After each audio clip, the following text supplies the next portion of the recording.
नमस्कार दोस्तों, स्वागत है आप सभी का हमारे इस YouTube channel open study area पर। और एक बार फिर से शाम के 8 बजे हम डेली बाय डेली आप लोग के लिए लाइव सेशंस में आते हैं। अभी फिलहाल बिहार बीपीएससी 17th के पीटी एग्जामिनेशंस का क्वेश्चंस आपको कराए जा रहे हैं, जो कि बीएसएससी इंटर लेवल तथा टीआरई 4 के लिए भी मस्ट इंपॉर्टेंट साबित होगा। दोस्तों, आज के इस सेशन में हम लोग देखने जा रहे हैं बिहार स्पेशल से संबंधित प्रमुख 30 एमसीक्यू को।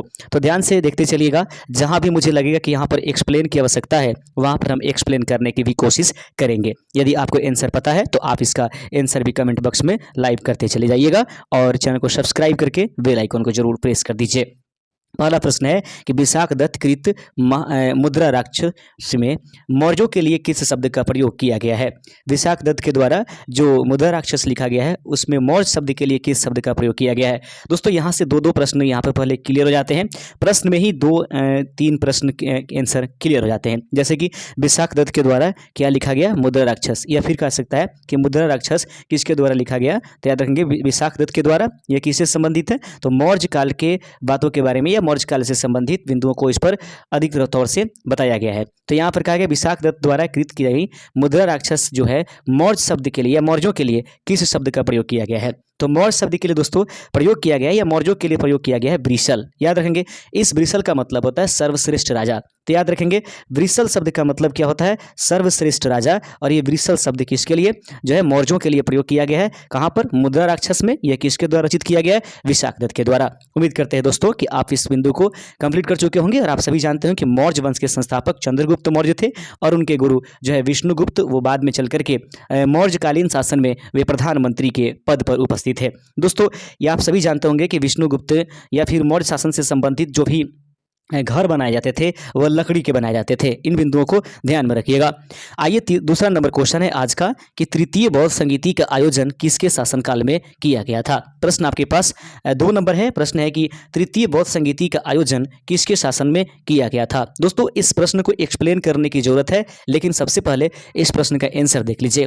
तृतीय बौद्ध संगीति का आयोजन किसके शासनकाल में किया गया था। अगर ये प्रश्न पूछता है तो सही आंसर हो जाएगा ऑप्शन नंबर बी, यानी कि अशोक के शासनकाल में कराया गया था। देखेंगे तृतीय बौद्ध संगीति कहा गया है। अब रहेंगे बात कि अब तक कुल मिलाकर के बौद्ध संगीतियां कितनी हो गई। 4 के बारे में मैक्सिमम लोग को पता होता है, 4 के बारे में।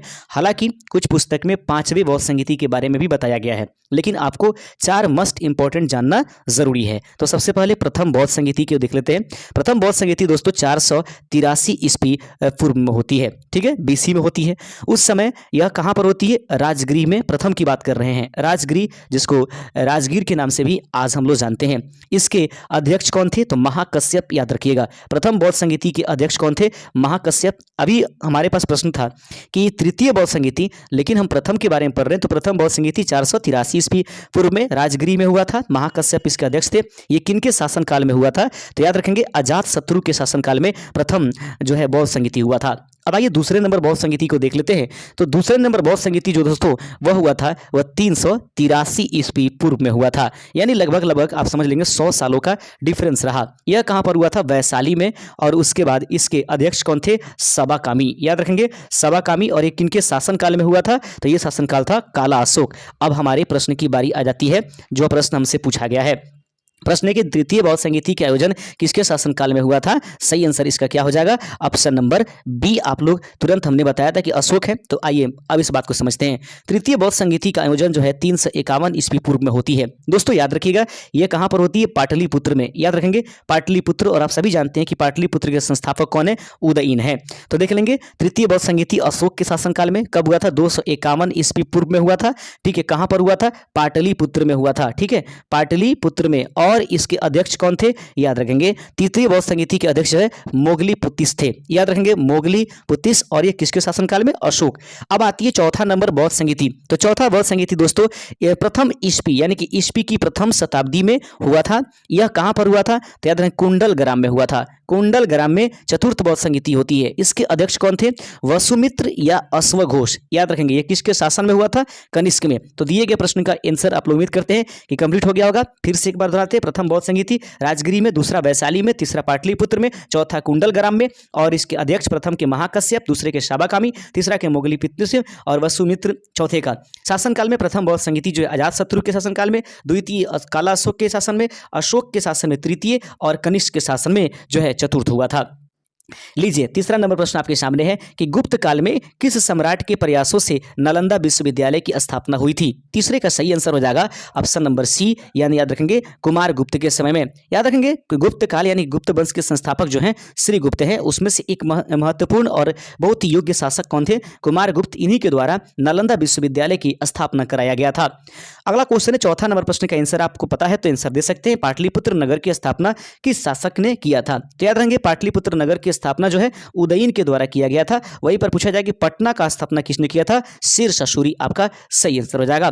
पांचवा नंबर क्वेश्चन है कि किस शासक ने उदंतपुरी में, उदंतपुरी को बिहार शरीफ के नाम से भी जानते हैं दोस्तों, याद रखेंगे किस शासक ने उदंतपुरी में बौद्ध विहार की स्थापना करवाया था? याद रखने की जरूरत है और इसको एक एक करके हम लोग ध्यान से पढ़ने की कोशिश करेंगे। प्रश्न आपके सामने दिखाई दे रहा है। प्रश्न है कि किस शासक ने उदंतपुरी में बौद्ध विहार की स्थापना करवाया था? सही आंसर है पांचवे का ऑप्शन नंबर ए, गोपाल के द्वारा किया गया था। ऑप्शन नंबर ए इसका राइट आंसर हो जाएगा। छठा नंबर प्रश्न आपके सामने है कि प्रथम बौद्ध संगीति के अध्यक्ष कौन थे? याद रखेंगे प्रथम बौद्ध संगीति के अध्यक्ष अभी तुरंत पढ़ाया गया है। छठे का ऑप्शन नंबर बी, एकदम बिल्कुल आप 100% याद रखिएगा। ऑप्शन नंबर बी महाकश्यप इसका सही आंसर है। सातवां नंबर प्रश्न है दोस्तों कि बिहार के महत्वपूर्ण सूफी संतों में सबसे आरंभिक नाम किसका है? बिहार के महत्वपूर्ण जो सूफी संत हैं उनमें सबसे आरंभिक नाम यानी कि शुरुआती नाम किनका हो जाएगा? सातवें का अगर ऑप्शन नंबर ए आप भी जानते हैं तो सही आंसर है इमाम ताज फकीह जो हैं, याद रखेंगे बिहार के महत्वपूर्ण सूफी संतों में सबसे प्रारंभिक रूप से माने गए हैं। आठवां नंबर प्रश्न आपके सामने है और प्रश्न है कि 1556 से 57 में मुगल शासक अकबर ने किसकी विद्वता से प्रभावित होकर उसे मिथिला राज्य दे दिया था? याद रखेंगे 1556-57 की बात की जाए तो मुगल शासक अकबर ने किसकी विद्वता से अधिकतम प्रभावित होकर के और उसे उसका राजपट पुनः लौटा दिया था या फिर उसको वापस कर दिया था? सही आंसर है Mahesh Thakur, option number C इसका सही आंसर हो जाएगा। आइए बढ़ते चलते हैं 8-9वें नंबर क्वेश्चन की तरफ। दोस्तों डेली बाय डेली 8 बजे शाम को हमारे साथ अवश्य जुड़ जाइए और हम एक एक सेशंस को धीरे धीरे क्वेश्चनों की संख्या बढ़ाते चले जाएंगे। आज ये चौथे नंबर हम लोग प्रैक्टिस सेट के रूप में एमसीक्यू देख रहे हैं, जिसमें आज हम बिहार स्पेशल के मस्ट इंपॉर्टेंट क्वेश्चन देख रहे हैं। चेरो जनजाति की शक्ति का वास्तविक पतन किसके द्वारा हुआ? चेरो जनजाति की शक्ति का वास्तविक पतन किसके द्वारा हुआ? 9वें प्रश्न का सही आंसर है उज्जैनिया शासक। चेरो जनजाति की शक्ति का वास्तविक पतन किसके द्वारा हुआ? तो इसका सही आंसर है उज्जैनिया शासक के द्वारा हुआ था। 10वां नंबर क्वेश्चन आपके सामने है कि निम्नांकित में कौन बिहार के प्रथम नायब नाजिम थे? बहुत इंपॉर्टेंट क्वेश्चन है। निम्नांकित में कौन बिहार के प्रथम नायब नाजिम के नाम से जाने जाएंगे? 10वें का सही आंसर हो जाएगा ऑप्शन नंबर डी, राजा राम नारायण को जो है बिहार की प्रथम नायब नाजिम के नाम से जाना जाता है। राजा राम नारायण सही आंसर हो जाएगा। 10वें का ऑप्शन नंबर डी इसका राइट आंसर हो जाएगा। अगला प्रश्न दोस्तों, प्रश्न है कि बिहार शरीफ स्थित मलिक इब्राहिम का मकबरा किस शैली पर आधारित है? बिहार शरीफ में स्थित रहने वाला जो मलिक इब्राहिम का मकबरा है वह किस शैली में बनाया गया है? तो इस प्रश्न का सही आंसर है ऑप्शन नंबर बी, तुगलक शैली में बनाया गया है। बिहार शरीफ स्थित मलिक इब्राहिम की मकबरा किस शैली में आधारित है? तो तुगलक शैली इसका सही आंसर हो जाएगा। प्रश्न नंबर 12वां आपके सामने है कि बिहार की वह जिला जिसकी सीमा नेपाल एवं पश्चिम बंगाल दोनों से स्पर्श करती है। आप सभी जानते हैं दोस्तों कि ये अपना बिहार होता है, ठीक है। और बिहार की जो पूछा गया है कि जिला किससे, यानी कि हम लोग एक बार फिर से ड्रॉ कर लेते हैं। ये मान लीजिए कि हम लोग बिहार का एक छोटा मोटा नक्शा जो है बनाते हैं, ठीक है। तो ये बिहार अपना होता है। इसमें पूछा जा रहा है कि नेपाल और पश्चिम बंगाल यानी यहाँ और यहाँ दोनों से आकर के वह कौन सा जिला है बिहार का जिससे नेपाल और फिर क्या पश्चिम बंगाल दोनों से आकर के मिलता है? बराबर का सही आंसर हो जाएगा ऑप्शन नंबर बी। दोस्तों यहीं पर किशनगंज है, तो नेपाल से और वेस्ट बंगाल दोनों से आकर के यह बिहार का जिला संपर्क साधता है। 13वां नंबर प्रश्न है कि वीर कुंवर सिंह पुल बिहार के किन दो जिलों को जोड़ता है? याद रखेंगे वीर कुंवर सिंह पुल बिहार के किन दो जिलों को जोड़ता है? सही आंसर हो जाएगा आरा से सारण को जोड़ता है। कभी कभी सारण के स्थान पर छपरा भी कर देता है, हालांकि छपरा जिला नहीं है, यानी सारण जिला है, उसका मुख्यालय छपरा है। प्रश्न है 14 नंबर कि बिहार के दक्षिण में गंगा के मैदान में अवस्थित पहाड़ियां कौन है? तो याद रखेंगे बिहार के दक्षिण में जो गंगा के मैदानी क्षेत्र में देखा जाएगा तो मैदानी क्षेत्र में अवस्थित रहने वाली पहाड़ियां निम्नलिखित में से कौन मानी जाएंगी? सही आंसर है दोस्तों धारवाड़ की कालीन क्वार्टजाइट पहाड़ियां जो है बिहार की गंगा के मैदान में अवस्थित रहने वाली पहाड़ियां हैं। धारवाड़ कालीन क्वार्टजाइट इसका सही आंसर हो जाएगा। 15 नंबर क्वेश्चन देख लीजिए आसानी पूर्वक। बिहार के उत्तरी गंगा के मैदानी भाग का निर्माण निम्न में से किससे हुआ है? बिहार के उत्तरी गंगा के मैदानी भाग का निर्माण निम्नलिखित में से किससे हुआ है? यह प्रश्न आपके सामने उपस्थित कराया गया है। बिहार के उत्तरी गंगा के मैदानी भाग का निर्माण निम्न में से किससे हुआ है? 15 में का सही आंसर हो जाएगा ऑप्शन नंबर ए, गंगा और उसकी सहायक नदियों के निक्षेप से प्राप्त होने वाली जो मैदानी भाग है उसी के द्वारा उत्तरी गंगा के मैदानी भाग का निर्माण किया गया है। जो गंगा नदी के प्रवाह होता है और उसकी सहायक नदियों से जो भी निक्षेप लेकर के आ जाती है, यानी जितने भी उसमें बालू कचरे इत्यादि लेकर के आते हैं, उसके द्वारा जो है उत्तरी गंगा के मैदानी भाग का निर्माण किया गया है। लीजिए 16वां नंबर प्रश्न आपके स्क्रीन पर है और 16 नंबर प्रश्न को ध्यान से देखिएगा, थोड़ा छोटा करने की जरूरत पड़ गई है। देख लेंगे 16 नंबर प्रश्न, बिल्कुल ध्यानपूर्वक देखिए। प्रश्न कहता है दोस्तों कि बिहार की सीमा से संबंधित निम्न में से कौन सा कथन सही है? प्रश्न है कि बिहार की अगर सीमा की बात करें उससे संबंधित रहने वाले निम्न कथनों पर विचार कीजिए, या कौन कौन से कथन आपको सही लगते हैं। बिहार राज्य की सीमा को स्पर्श करने वाली भारत के राज्यों की संख्या 3 है, बिल्कुल सही है। देश के झारखंड, उत्तर प्रदेश एवं पश्चिम बंगाल राज्य बिहार राज्य की सीमा को स्पर्श करते हैं, यह भी सही है। सोमेश्वर की श्रेणी की शीर्ष भाग बिहार और नेपाल के बीच सीमा रेखा बनाती है, यह भी सही है। इसका मतलब यह है कि उपर्युक्त में से डी यानी कि उपर्युक्त में से सभी इसका राइट आंसर हो जाएगा, ऑप्शन नंबर डी इसका सही आंसर हो जाएगा। आप देख रहे हैं open study area YouTube channel. आप डेली बाय डेली हमारे साथ शाम को 8 बजे लाइव सेशंस में जुड़ करके बीपीएससी 17th के लिए प्रैक्टिस सेट लगा सकते हैं। अभी आप बिहार स्पेशल के क्वेश्चन देख रहे हैं।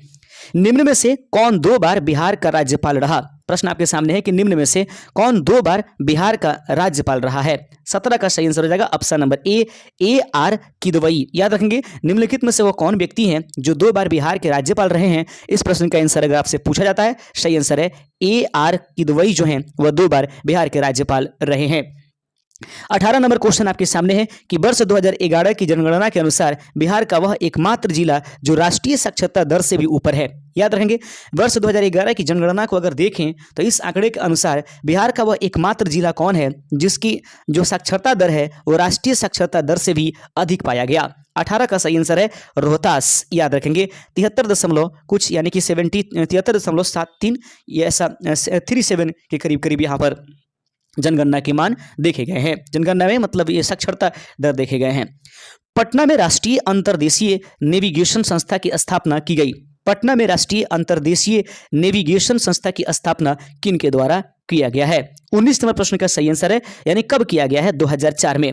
पटना में राष्ट्रीय अंतर्देशीय नेविगेशन संस्था की स्थापना कब की गई है? 2004। इसका सही आंसर हो जाएगा।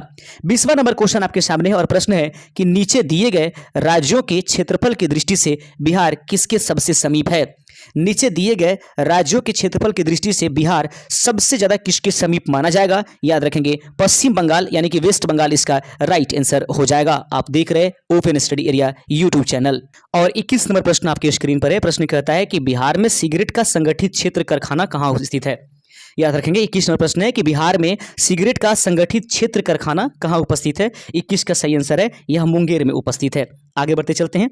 अगला क्वेश्चन है 22 नंबर प्रश्न आपके स्क्रीन पर है कि बिहार के बोधगया में स्थित महाबोधि मंदिर को विश्व विरासत के धरोहर में या विरासत के रूप में कब घोषित किया गया? बिहार के बोधगया में स्थित रहने वाली जो महाबोधि मंदिर है जहाँ पर गौतम बुद्ध को ज्ञान की प्राप्ति हुई थी, वहां पर जो है इसको विश्व विरासत सूची में कब घोषित किया गया? तो याद रखिएगा 22वें का सही आंसर हो जाएगा ऑप्शन नंबर आपके पास ए 2002 ईस्वी में। सबसे पहले प्रमुख बिंदु यह है कि दोस्तों जो बुद्ध थे, गौतम बुद्ध थे, उनका जन्म जो है लुम्बिनी में हुआ था। जन्म का प्रतीक जो है कमल एवं जन्म का प्रतीक मुख्य रूप से कमल माना जाता है। गृह त्याग को घोड़ा जो है प्रतीक है। उसके बाद ज्ञान की प्राप्ति पीपल यानी बोधि वृक्ष, और वहीं पर अगर मृत्यु की अगर ये देखें प्रतीक चिन्ह तो स्तूप को माना गया है। तो बिहार के बोधगया में स्थित महाबोधि मंदिर को विश्व विरासत के रूप में कब घोषित किया गया? 22वें का सही आंसर है ऑप्शन नंबर ए 2002 ईस्वी में। लीजिए 23वां नंबर क्वेश्चन आपके सामने है और 23 नंबर प्रश्न को ध्यान से देखते चलिएगा। 23 नंबर क्वेश्चन है, प्रश्न कहता है कि फल्गु जो छोटा नागपुर के पठार से निकलती है और बोधगया के निकट किस नदी से मिलकर विकराल रूप धारण कर लेती है? फल्गु जो कि छोटा नागपुर पठार से निकलती है और बोध गया के निकट किस नदी से मिल करके विकराल रूप धारण कर लेगी? 23 का सही आंसर हो जाएगा मोहना, इसका राइट आंसर है। याद रखेंगे, मोहना नदी से मिलकर के अपना विकराल रूप धारण कर लेती है।